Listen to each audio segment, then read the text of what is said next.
Hello everyone. Today we'll be discussing about the motions, types and the laws of motion. Fine. So if we talk about motions, that is its type, we have two types of motion, that is linear motion and the linear displacement. If we talk about linear motion, that is a translatory motion, it is along a straight line. Further, it has subtypes, that is rectilinear motion and curvilinear motion.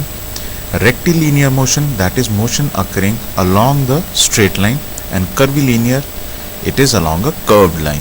Linear displacement, that is the displacement that a system moves in a straight line. Okay. Now coming to angular motion, that is a rotatory motion that is around an axis. In the body, the axis of rotation is provided by the various joints.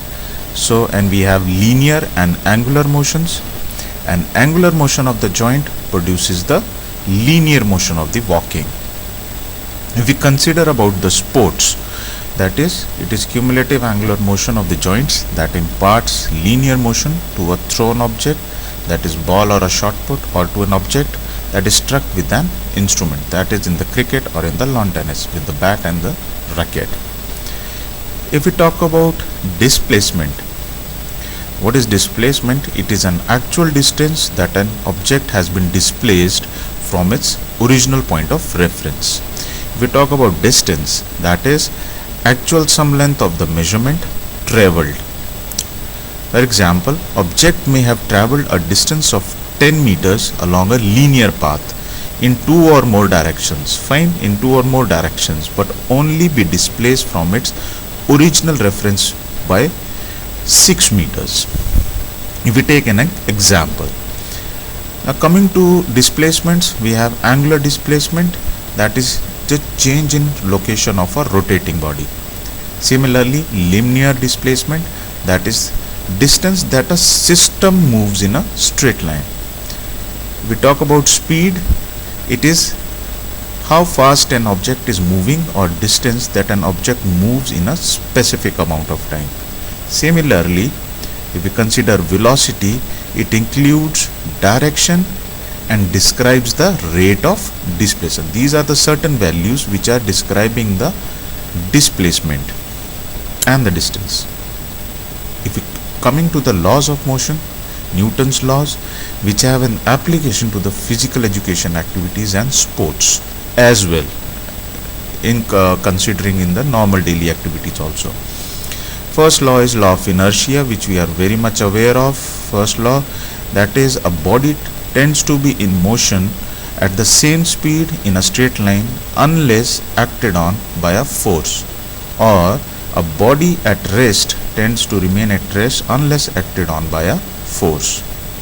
Similarly, muscles, they produce force to start, stop, accelerate, deaccelerate and change the direction of motion.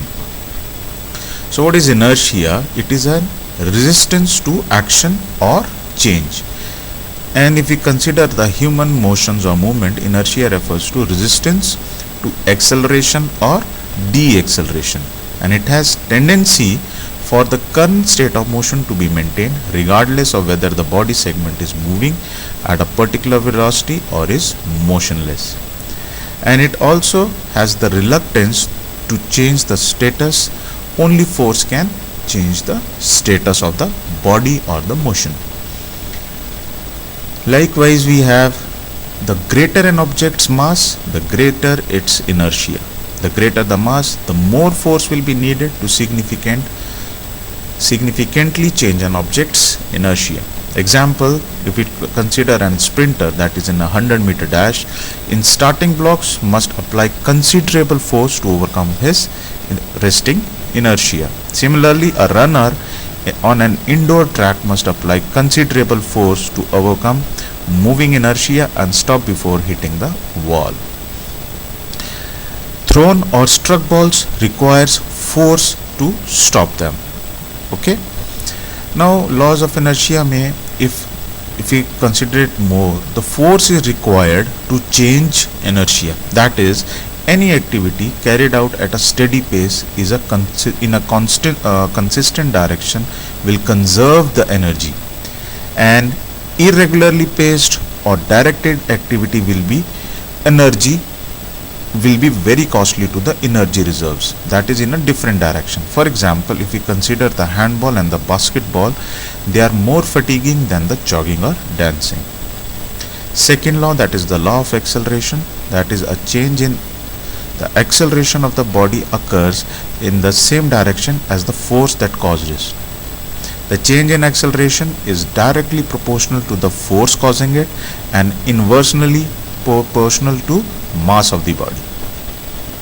What is acceleration? That is the rate of change in velocity, and to attain a particular speed in moving body, a strong muscle force is generally necessary.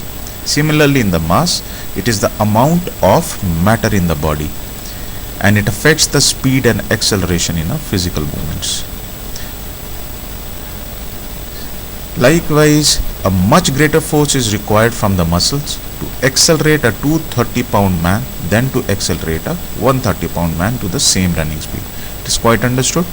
A baseball may be accelerated faster than a shot because of the difference in the weight. The force required to run at a half speed is less than the force required to run at the top speed.